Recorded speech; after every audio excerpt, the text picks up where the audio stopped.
जब मैं अपनी अम्मी के साथ फाकों में वक्त गुजार रही थी तो तुम लोग इस तरह के खाने खाते थे। फिलिस, तुम खाना क्यों नहीं खा रही हो? दिल नहीं चाह रहा मेरा। फिलिस, अमीना आपा बहुत अच्छा खाना बनाती है, तुम्हें खाना चाहिए।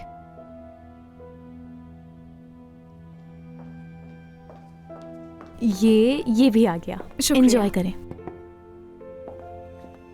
क्या आप लोग ये अभी भी खा रहे हैं या मैं बर्तन उठा लूं? जी अमीना आपा, आप मेरी प्लेट उठा लें। और आप सुल्ताना साहिबा? मैं खा चुकी हूँ। ठीक है।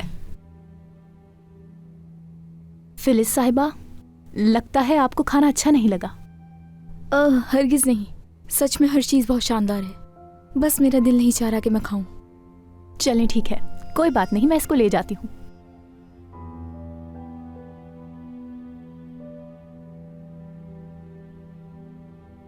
अमीने, इसे भी उठा लेना यहाँ से। ठीक है सुल्ताना साहिबा, मैं ये रख कर आती हूँ।